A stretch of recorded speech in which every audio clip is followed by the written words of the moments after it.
Halo, dobar dan, da li je to veterinar? Da. Da li se vi razumete u male pse? Da, kako da ne. Ja imam čivavu Igija i hoću da mi nešto posavjetujete u vezi njega. Da, a najbolje bi vam rekao da dođete u ambulantu. Ali meni nije potrebna vaša pomoć, već nešto drugo. Sad ću da vam objasnim. Da. Ja sam mislio da ga odnesem kod čika Srećka koji radi tetovaže, da mu uradi jednu malu tetovažu na leđu. Može da ga odvedete, ali ne kod čika Srećka, kod Johnny Sepultura da ga odvedete.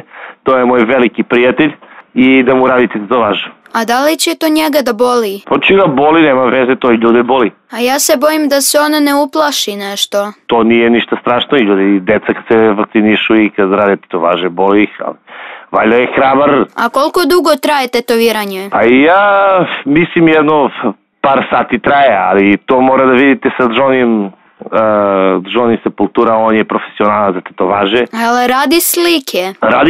Radi. Jel može da mu uradi Sunđer Boba? A, može Sunđer Boba, to sigurno može. On radi mnogo komplikovanije fotografije, kamoli Sunđer Boba. Dobro, to je super, ali bih ja za svaki slučaj došao kod vas da vi date anesteziju mom psu. Može, nije uopšte problem, mi ćemo da se dogovorimo. Tebi vi da mu radite tetovažu na stomačiću ili negdje da mu obrijemo dlaku, pa tu negdje sa strane. Sa strane, može da mu obrijemo dlaku sa strane. A da li će onda deluje opasno sa tom tetovažom? Ima da deluje opasno. Znači ima da deluje opasno, znači stvarno.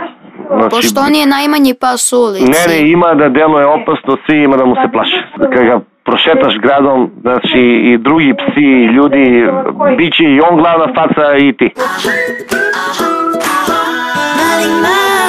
Prijatelj malog Marka na Radiju S. Stobi Flips, vitaminka za sve generacije koje rastu sa nama.